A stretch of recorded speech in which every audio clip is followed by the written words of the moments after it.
ಆಕಾಶವಾಣಿ ಪ್ರದೇಶ ಸಮಾಚಾರ ಓದುತ್ತಿರುವವರು ಹರ್ಷವರ್ಧನ್ ಶೀಲ್ವಂತ್. ನಾದಲೀಲೆಯ ಮಾಂತ್ರಿಕ, ಕನ್ನಡದ ಹೆಮ್ಮೆಯ ವರಕವಿ ದ.ರಾ. ಬೇಂದ್ರೆ ಅವರ ಜನ್ಮದಿನವಿಂದು. ಕೈಗಾರಿಕೆಗಳ ಖಾತೆ ಸಚಿವ ಎಂಬಿ ಪಾಟೀಲ್ ಎಕ್ಸ್ ಮಾಧ್ಯಮದಲ್ಲಿ ತಮ್ಮ ಶ್ರದ್ಧಾಸುಮನ ಅರ್ಪಿಸಿ, ಜ್ಞಾನಪೀಠ ಹಾಗೂ ಪದ್ಮಶ್ರೀ ಪುರಸ್ಕೃತ ಮೇರುಕವಿ ಬೇಂದ್ರೆ ಅವರು ತಮ್ಮ ಅದ್ಭುತ ಕವಿತೆಗಳ ಮೂಲಕ ನವೋದಯ ಸಾಹಿತ್ಯವನ್ನು ಕಟ್ಟಿಬೆಳೆಸಿದ್ದಲ್ಲದೆ ಕರ್ನಾಟಕ ಏಕೀಕರಣದ ಹೋರಾಟಕ್ಕೆ ಕಿಚ್ಚು ಹಚ್ಚಿದ ಧೀಮಂತ ಶಕ್ತಿ, ಕನ್ನಡಿಗರ ಹೃದಯದಲ್ಲಿ ಅಂಬಿಕಾತನಯದತ್ತರು ಎಂದೆಂದಿಗೂ ಅಮರ ಎಂದಿದ್ದಾರೆ. ಸಂಸದರ ಸಾಂಸ್ಕೃತಿಕ ಮಹೋತ್ಸವ 2026ರ ಪ್ರಯುಕ್ತ ಹುಬ್ಬಳ್ಳಿ ಅಂತಾರಾಷ್ಟ್ರೀಯ ಗಾಳಿಪಟ ಹಾಗೂ ಸಾಂಸ್ಕೃತಿಕ ಉತ್ಸವ ಕುಸುಗಲ್ ರಸ್ತೆಯ ಆಕ್ಸ್ಫರ್ಡ್ ಕಾಲೇಜು ಪಕ್ಕದ ಮೈದಾನದಲ್ಲಿ ಫೆಬ್ರವರಿ 7 ಮತ್ತು 8ರಂದು ನಡೆಯಲಿದೆ ಎಂದು ಕೇಂದ್ರ ನವ ಹಾಗೂ ನವೀಕರಿಸಬಹುದಾದ ಇಂಧನಗಳ ಖಾತೆ ಸಚಿವ ಪ್ರಹ್ಲಾದ್ ಜೋಶಿ ತಿಳಿಸಿದ್ದಾರೆ. 7ನೇ ಆವೃತ್ತಿಯ ಅಂತಾರಾಷ್ಟ್ರೀಯ ಗಾಳಿಪಟ ಉತ್ಸವದಲ್ಲಿ ವಿವಿಧ ದೇಶಗಳಿಂದ ಅಂತಾರಾಷ್ಟ್ರೀಯ ಖ್ಯಾತಿಯ ಗಾಳಿಪಟ ಪಟುಗಳು ದೇಸಿ ಸಂಸ್ಕೃತಿ ಸಾರುವ ವೈವಿಧ್ಯಮಯ ಗಾಳಿಪಟಗಳನ್ನು ಹಾರಿಸಲಿದ್ದಾರೆ ಎಂದರು.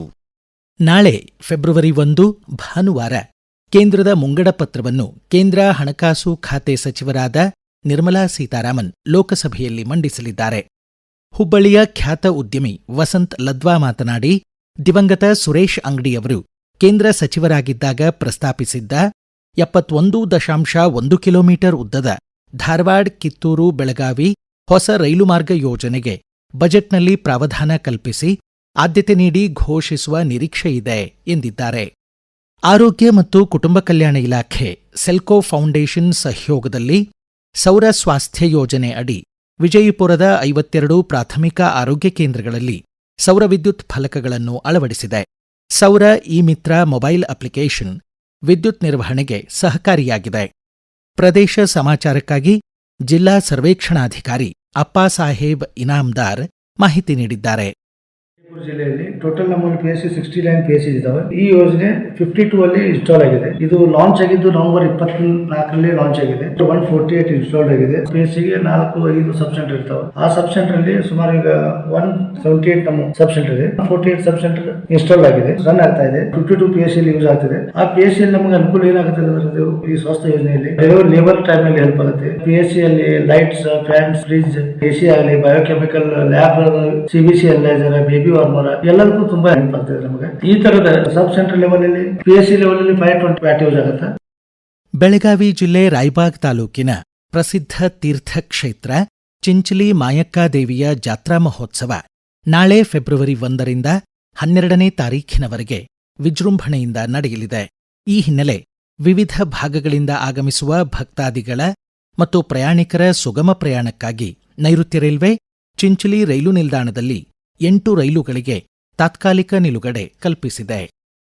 ಗದಗ್ ಜಿಲ್ಲೆ ಐತಿಹಾಸಿಕ ಲಕ್ಕುಂಡಿ ಉತ್ಖನನದ ನಿರ್ದೇಶಕ TM ಕೇಶವ ನಿನ್ನೆ ಬೆಂಗಳೂರಿನಲ್ಲಿ ನಿಧನರಾಗಿದ್ದಾರೆ. ಅವರಿಗೆ 77 ವರ್ಷ ವಯಸ್ಸಾಗಿತ್ತು.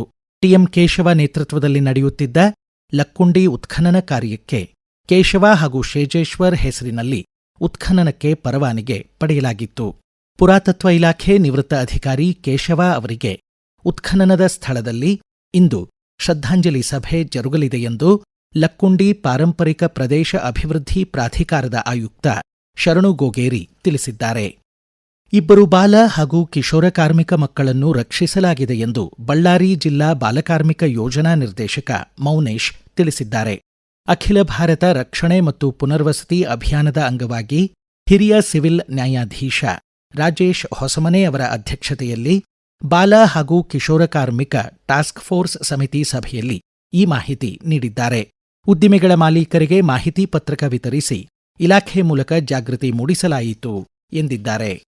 ವಿಕಸಿತ ಭಾರತ ಜಿ-ರಾಮ್ಜಿ ಯೋಜನೆ ಸುಧಾರಿತ ತಂತ್ರಜ್ಞಾನ ಆಧಾರಿತ ಮತ್ತು ಅಭಿವೃದ್ಧಿ ಕೇಂದ್ರಿತ ಯೋಜನೆಯಾಗಿದೆ ಎಂದು ಉಡುಪಿ ಚಿಕ್ಕಮಗಳೂರು ಸಂಸದ ಕೋಟಾ ಶ್ರೀನಿವಾಸ ಪೂಜಾರಿ ಹೇಳಿದ್ದಾರೆ. ನೂತನ ಕಾಯ್ದೆ ಪಾರದರ್ಶಕವಾಗಿದ್ದು ಗ್ರಾಮೀಣ ಪ್ರದೇಶಗಳ ಕಾರ್ಮಿಕರಿಗೆ ವಾರ್ಷಿಕ 125 ದಿನಗಳ ಉದ್ಯೋಗ ಖಾತ್ರಿಯೊಂದಿಗೆ ಆರ್ಥಿಕ ಭದ್ರತೆ ನೀಡುತ್ತದೆ. ಕಾಂಗ್ರೆಸ್ ಅಪಪ್ರಚಾರದಲ್ಲಿ ಹುರುಳಿಲ್ಲ ಎಂದು ಎಕ್ಸ್ ಮಾಧ್ಯಮದಲ್ಲಿ ತಿಳಿಸಿದ್ದಾರೆ. ಆಯುಷ್ಮಾನ್ ಭಾರತ ಪ್ರಧಾನಮಂತ್ರಿ ಜನಾರೋಗ್ಯ ಯೋಜನೆ, ಮುಖ್ಯಮಂತ್ರಿ ಆರೋಗ್ಯ ಕರ್ನಾಟಕ ಯೋಜನೆ ಅಡಿ ಮಕ್ಕಳಾಗದ ದಂಪತಿಗಳಿಗೆ ಸಂತಾನ ಚಿಕಿತ್ಸೆಗಳನ್ನು ಒದಗಿಸಲು ಆರೋಗ್ಯ ಮತ್ತು ಕುಟುಂಬ ಕಲ್ಯಾಣ ಇಲಾಖೆ ಯೋಜಿಸಿದೆ. ಇಲ್ಲಿಗೆ ಪ್ರದೇಶ ಸಮಾಚಾರ ಮುಕ್ತಾಯವಾಯಿತು. ನಮ್ಮ ಮುಂದಿನ ರಾಷ್ಟ್ರೀಯ ವಾರ್ತಾ ಪ್ರಸಾರ ಮಧ್ಯಾಹ್ನ 1:10 ನಿಮಿಷಕ್ಕೆ.